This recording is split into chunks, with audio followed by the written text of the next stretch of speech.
നമുക്ക് മാമ്പഴ പുളിശ്ശേരി വെക്കുന്ന രീതിയിൽ കൂടി ഒരു റംബൂട്ടാൻ വെച്ചൊരു പുളിശ്ശേരി തയ്യാറാക്കാം. അത് എങ്ങനെയാണെന്ന് നിങ്ങൾക്ക് ഞാൻ കാണിച്ചു തരാം.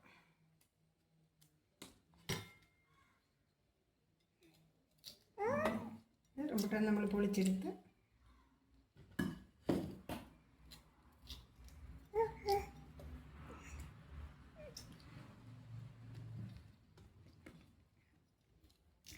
നേരത്തെ ഞാൻ വെച്ച് നോക്കിയതാണ്. അത് നല്ല മാമ്പഴ പുളിശ്ശേരിയേക്കാൾ ടേസ്റ്റാണ്.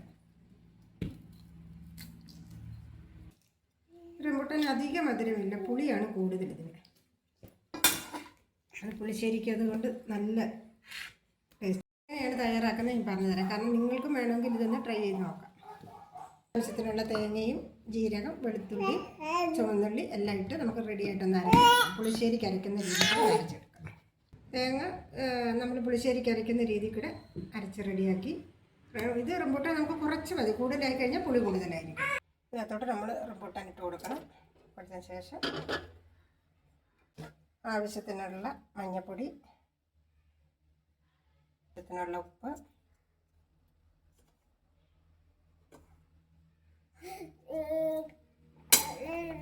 ചെറുതായിട്ട് മുളക് പൊടി ചേർത്ത് കൊടുക്കണം. കൂടുതൽ വേണ്ട, ചെറുതായിട്ട്. ഇങ്ങനെ വേവണം. ആവശ്യത്തിന് മുളകും കൂടെ ഇട്ട് കൊടുക്കാം. റെഡിയായി വന്നിട്ടുണ്ട്. ഇനി നമുക്കതിനകത്തോട്ട് ഈ അരച്ച് വെച്ചിരിക്കുന്ന തേങ്ങ ഒഴിച്ചു കൊടുക്കാം.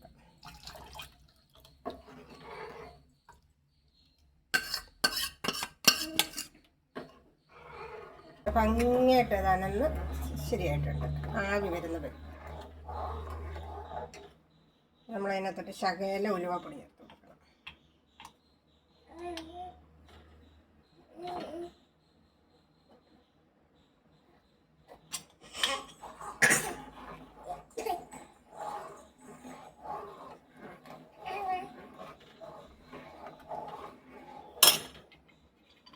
ഇത് നമ്മൾ ഇറക്കി വെക്കാൻ പോവാണ്.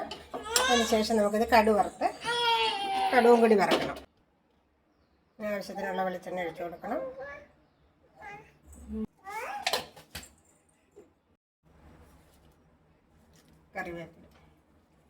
കറിവേപ്പിലയും കൂടെ ചേർത്ത് കൊടുക്കണം.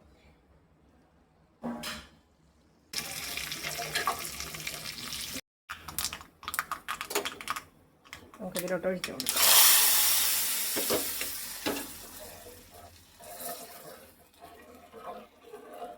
നല്ല സൂപ്പർ കറിയായിട്ടുണ്ട്. നിങ്ങൾക്ക് ഇഷ്ടപ്പെട്ടെങ്കിൽ നിങ്ങൾ ഇതുപോലെ ഒന്ന് ട്രൈ ചെയ്ത് നോക്കണം.